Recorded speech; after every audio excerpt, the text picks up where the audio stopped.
Olá, minha querida turma do oitavo ano da Escola Cristã Eduardo Miller, aqui é o professor Rodrigo Calderaro e eu trago essa videoaula para a gente continuar dando conta do nosso conteúdo da segunda avaliação de História. Nós vimos na aula passada como era a França absolutista e os principais motivos que levavam à insatisfação da população francesa com o governo da dinastia dos reis Luís XV, né? Nós vimos Luís XIV, Luís XV e na França Revolucionária nós vamos ter o governo de Luís XVI. Esses reis, eles eram absolutistas, como nós vimos, e esse evento, que é chamado Revolução Francesa, é o marco da passagem do absolutismo para a República na França. Ele marca também o fim da modernidade e o início da contemporaneidade, que é o momento em que estamos atualmente. Então, turma, prestem bem atenção nessa aula. Esse capítulo é o capítulo 2, tema 2 do livro de vocês. Acompanhem através do livro, tá bom? Vocês vão assistir essa aula e ela está sintetizando basicamente o material que está disponível no livro didático de vocês. Então vamos lá. Quando a gente começa a estudar um novo assunto, a gente se pergunta onde, né? Aonde é que se deu esse fato, esse acontecimento que a gente está estudando aqui? Se deu na França, no continente europeu. Quando? Mais precisamente no ano de 1789, durante o século XVIII.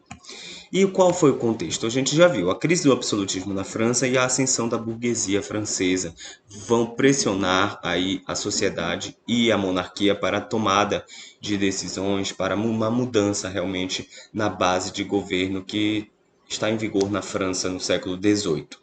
Então, turma, a gente tem que entender basicamente que a Revolução Francesa é uma revolução burguesa. A gente tem então o iluminismo de um lado, as revoluções burguesas que já observamos na Inglaterra de outro. A Revolução Francesa ela se situa exatamente ali nesse meio, né? A Revolução Francesa então ela bebe dos ideais do iluminismo e também tem na experiência da Revolução Gloriosa e Puritana na Inglaterra um importante exemplo que vai fundamentar para que ela ocorra de forma normal, né? Para que ela seja decorrida, né? Em função das pressões do contexto da época.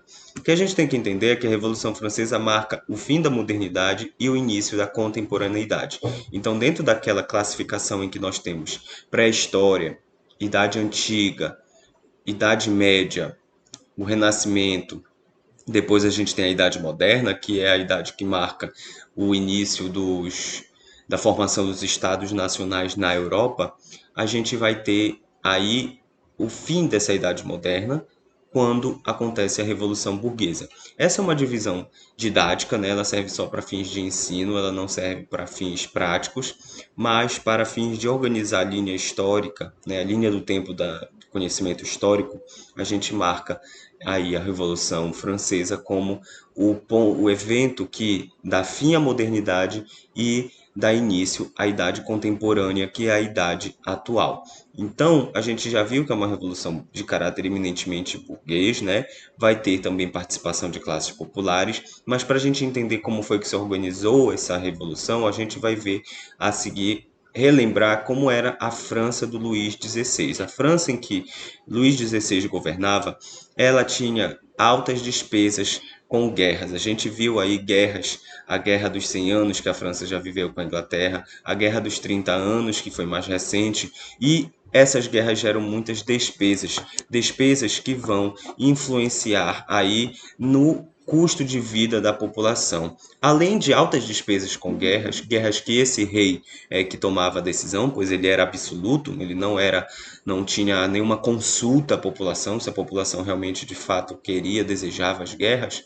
A gente tem também uma França que gasta muito com a vida da corte. A gente tem uma sociedade de corte que vive do ócio, né? Não faz nada, não serve para nada, apenas consome produtos de alto padrão, produtos de luxo, artigos de luxo na França, e quem acaba pagando esse custo, nós vimos, é a sociedade mais pobre, né? Porque a nobreza e o clero não pagam impostos, a eles não recai impostos nenhum.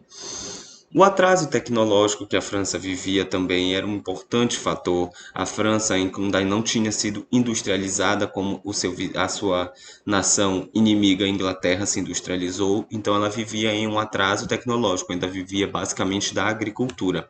A carência de alimentos que eles viviam em função desse atraso tecnológico e das altas despesas com guerras e com o luxo da nobreza. A gente já situou, clero e nobreza não pagavam impostos, então por isso a França de Luís XVI estava vivendo um período de crise, de fome e de miséria que atacava a população mais pobre. Então é nesse contexto de dificuldade financeira que a gente vai observar a Revolução Francesa eclodindo na França do século XVIII.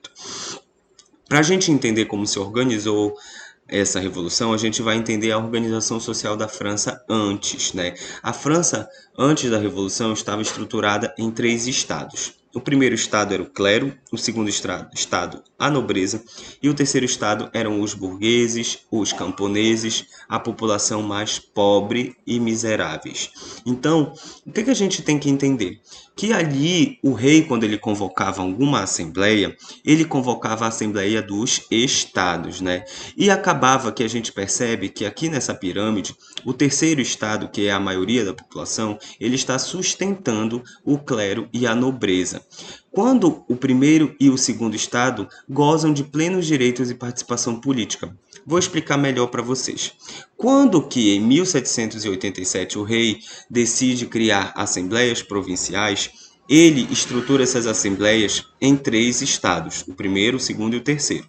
Acontece que o terceiro estado vai poder eleger o seu representante a partir de então.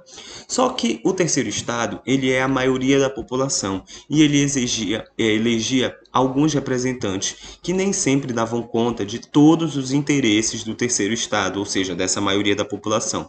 Porque eu tenho ali no terceiro estado burgueses e pessoas camponesas e pessoas mais pobres e miseráveis. Então não tem como os interesses desses dois grupos serem iguais. O que vai acontecer?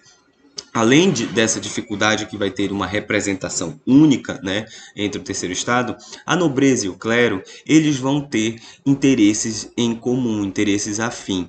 Então, quando dessa ocasião das assembleias provinciais, o estado, primeiro estado que era o clero e o segundo estado que é a nobreza, eles vão sempre organizar o seu voto para que eles dois sempre consigam ganhar do voto do terceiro estado. Eu tenho 3 estados, cada um vota.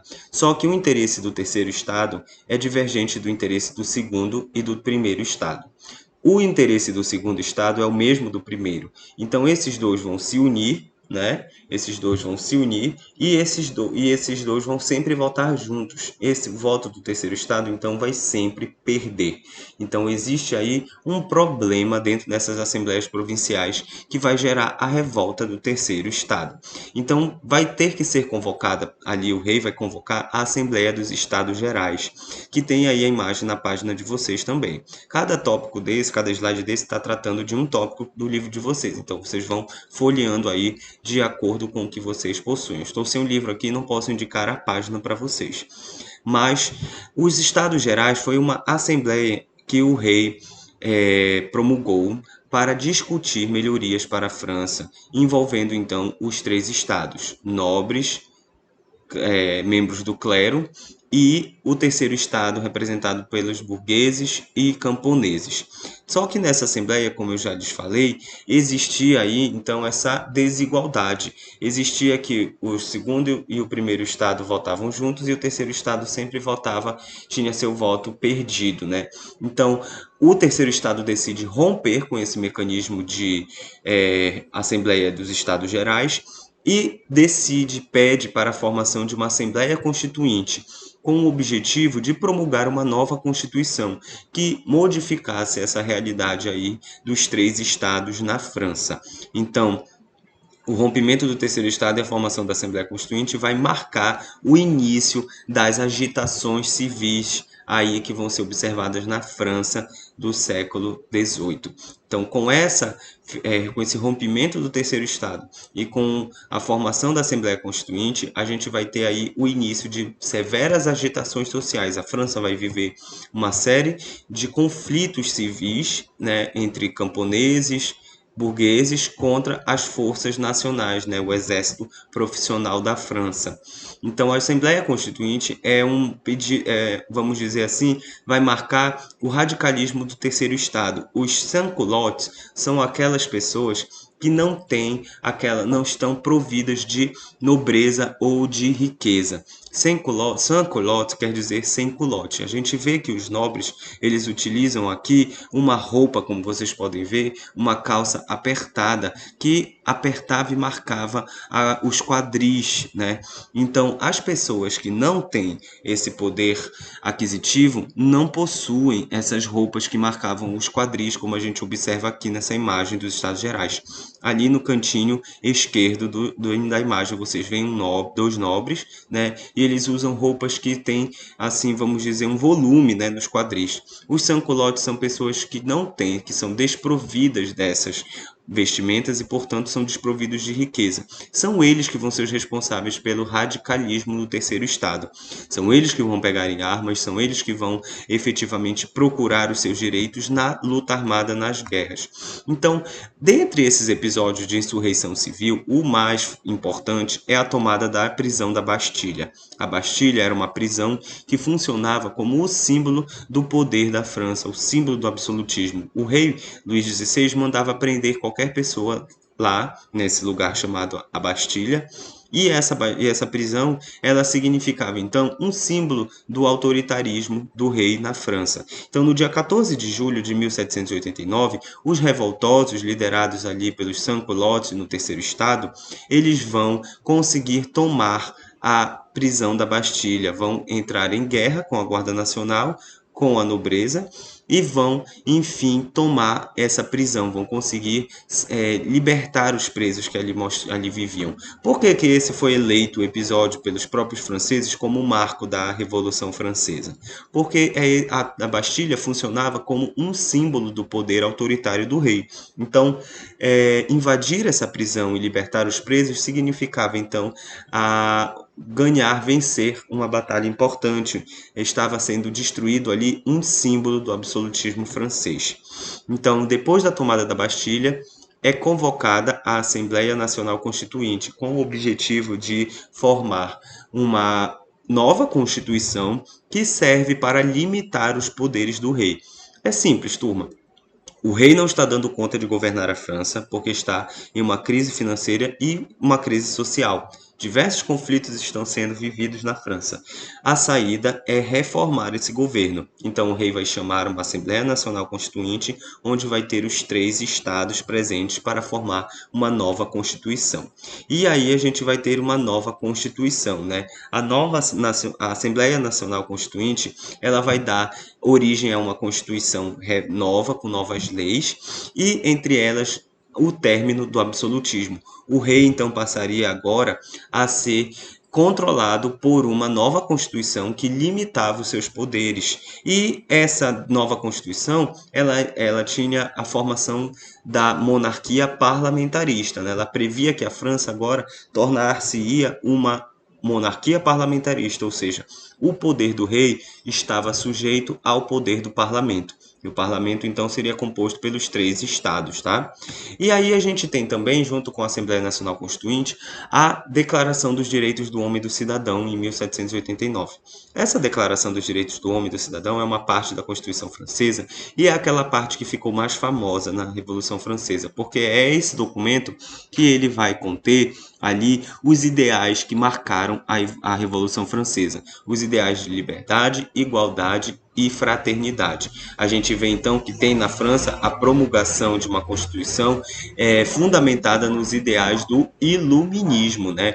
O iluminismo que pregava os ideais de igualdade, de melhor organização política, de separação de igreja de Estado, de maior participação das pessoas no governo. Tudo isso vai permear a nova Constituição da França. E a Declaração dos Direitos do Homem e do Cidadão, ela é um documento que garante, por exemplo, direitos fundamentais aos homens, coisas que nunca antes haviam sido prescritas em nenhuma lei, em nenhuma Constituição, como, por exemplo, o direito à vida, né? Cada pessoa que nasce tem o direito a viver, não pode-se, então, tirar o direito de ninguém de viver, ou seja, assassinar, passa a ser um crime.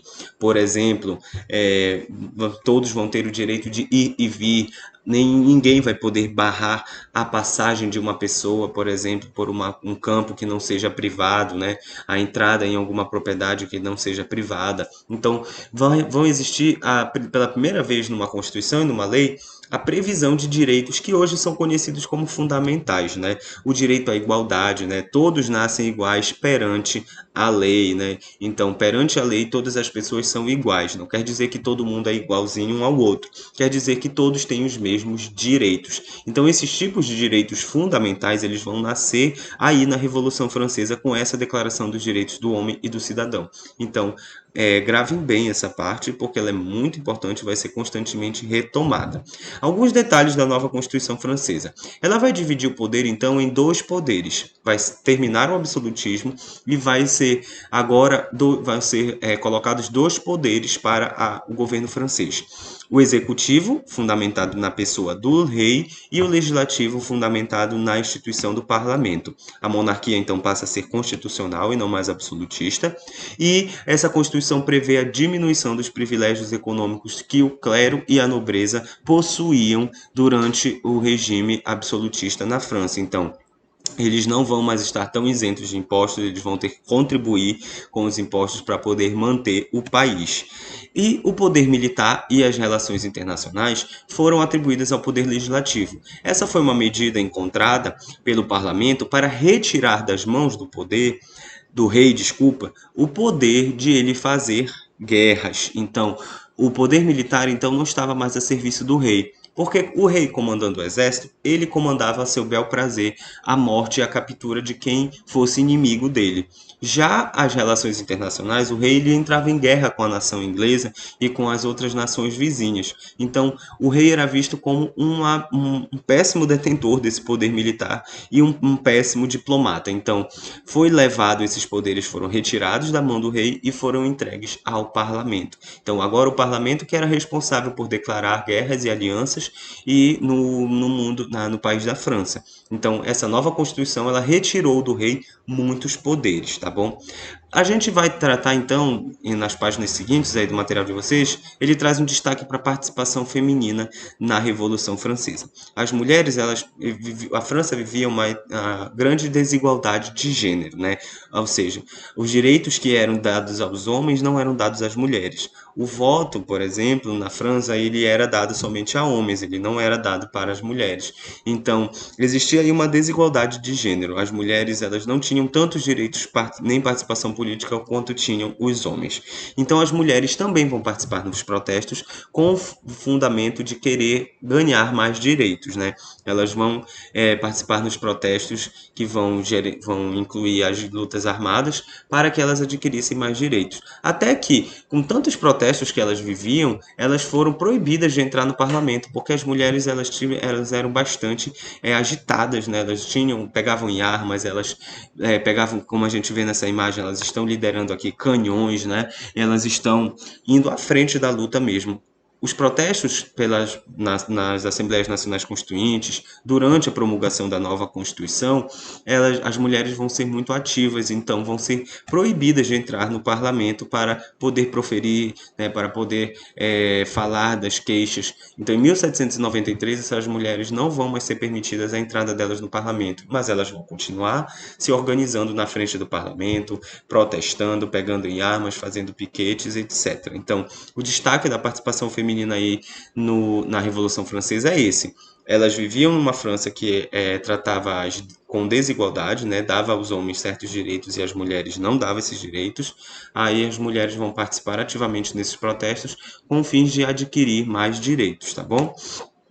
Os ideais de igualdade, liberdade e fraternidade que marcam a Revolução Francesa, para a gente terminar, até hoje, liberdade, igualdade e fraternidade é sinônimo de Revolução Francesa, é sinônimo de nação francesa. A França inovou, então, nesse ponto, trazendo uma Constituição que possuía no seu bojo, no seu conteúdo, leis que exaltavam os ideais de liberdade, ou seja, todos os homens eram livres para ir e vir, ou seja, isso significava a rejeição da escravidão, ou seja, a escravidão estava em vias de ser abolida nas nas colônias, pois a França possuía colônias. A gente vê o caso lá, mais tarde vai ver o caso da colônia haitiana, né? O Haiti era uma colônia da França e vai ser inspirado pela Revolução Francesa e vai ser a primeira colônia a tornar-se independente, né? Então, a liberdade de ir e vir é que significa esse ideal de liberdade. Qualquer pessoa é livre para sair de suas casas a hora que quiser, ir aonde quiser, sem precisar pagar impostos, taxas, sem ser proibida por algum senhor feudal, algum dono de alguma propriedade, algum burguês. E também essa liberdade também da condição de escravidão. A escravidão vai ser, então, paulatinamente reduzida na França revolucionária. O ideal de igualdade, ele significa igualdade de nascimento, ou seja, todos os homens nascem iguais perante a lei. Não existe um homem que nasça mais privilegiado do que o outro. Então, todos os homens nascem livres também. Não se nascem mais escravos. Filhos de escravos não vão nascer mais escravos. A igualdade, então, ela era de nascimento. Porque a gente sabe, gente, que na prática a igualdade não é assim. Algumas pessoas nascem mais ricas e mais privilegiadas do que outras. E isso já vem aí lá de trás na história. Isso não é privilégio do nosso tempo. Isso é algo que a gente observa em toda a história da Europa, da América, da África, enfim. Qualquer continente a gente vê desigualdade social. Essa desigualdade social, ela está fundamentada, então, em bases morais, ou seja, a gente não é de hoje que a gente vê desigualdade social. A gente vê quais são as influências dessa desigualdade social, seja por meio de religião, seja por meio do governo. Existe desigualdade social. Essa igualdade, então, ela não vai combater esse tipo de desigualdade social. A igualdade dos ideais da Revolução Francesa era uma igualdade de nascimento, era uma igualdade entre homens livres. Homens privilegiados continuam privilegiados, não quer dizer que vai ser dividida agora a riqueza entre todos igualmente, tá bom? E por fim, a fraternidade, que era o ideal mais difícil de se alcançar, promulgava uma irmandade de homens iguais. É justamente aí que a gente vê o impasse. Nem todos os homens e mulheres são iguais. As mulheres, por sinal, elas estão excluídas, né? Você vê que a cidadania é todos os homens livres, irmandade de homens iguais. Aonde estão, então, portanto, as mulheres inclusas nessa Constituição? As mulheres vão ser apagadas, silenciadas, a elas vai ser dado somente o papel doméstico, né? A esposa do burguês, a esposa do rei. Então, a elas também vai existir muita desigualdade. Então, é impossível a aplicação desse ideal de fraternidade, de viverem uma irmandade de homens e mulheres iguais perante a lei e socialmente. A gente vê que perante a lei os homens são iguais, as mulheres são iguais, mas o rei, os nobres, eles vão ter realmente mais privilégio do que os mais pobres. Até hoje é assim. Nós vemos que quem tem dinheiro consegue recorrer na justiça, entrar com processos e garantir seus direitos. Mas e os mais pobres, quando eles têm alguns problemas com a justiça? Quem é que cuida deles? É o defensor, é uma pessoa que o Estado paga, mas que não pode defendê-la como um advogado particular. Então acaba que o dinheiro, ele cria essas desigualdades sociais e, como já disse, isso não é de hoje. Mas o importante de fixarmos é que na Revolução Industrial, na Revolução Francesa, nós temos o primeiro momento na história em que um país vai promulgar uma Constituição, reconhecer na lei que fundamenta o país esses ideais inspirados pelo Iluminismo. Turma, eu acho que vamos ficando por aqui. Enquanto nós não encontramos presencialmente, fiquem com essa aula. É o tema 2, o capítulo 2. Talvez na próxima semana, depois das provas de vocês, a gente comece com algum exercício para fixar. Então, peço que assistam com carinho, com cuidado, tá, essa aula. E qualquer dúvida, me procurem no aplicativo Clipe Escola. Para a gente encerrar, né, resumir o que a gente aprendeu. A Revolução Francesa é o resultado da revolta da maioria dos franceses com o antigo regime. Então a gente está vendo aí movimentos revolucionários de caráter burguês, inspirados pelo iluminismo, que tem como fundamento a revolta da maioria da população frente ao acúmulo de privilégios da nobreza e do clero. A burguesia, então, que é um grupo social que está ascendendo, está ficando mais numeroso, mais poderoso economicamente, clamava por maior participação política, e os mais pobres, que também aderiram aos eventos revoltosos, clamavam pelo fim da miséria e da fome a que estavam submetidos. Os movimentos mais radicais foram liderados pelas camadas mais pobres, como vimos, os sans-culottes, representantes do terceiro estado, que estavam ali pedindo por melhorias de fato. Foram eles que radicalizaram aceleraram mais o movimento, pegando em armas, invadindo terras, realmente lutando contra o rei. A Revolução Francesa, então, como um evento histórico dentro da linha do tempo, marca o fim do absolutismo e o início da Idade Contemporânea. Até mais, turma. Depois a gente vai continuar revisando, vai continuar exercitando esse conteúdo e seguindo, porque a Revolução Francesa ela não foi um evento marcado no tempo. O que a gente viu agora é apenas o início de uma série de insurreições civis e de um processo político que vai marcar o fim do absolutismo na França, mas que vai ter ali, vai se seguir anos e anos de intensa movimentação política, de descontrole civil, de guerras civis e de buscas, por que não, pelas melhores condições de vida. Turma, vou ficando por aqui, desejando que vocês estejam com saúde e cuidando-se, tá? Até a volta nas nossas atividades presenciais. Tchau, tchau!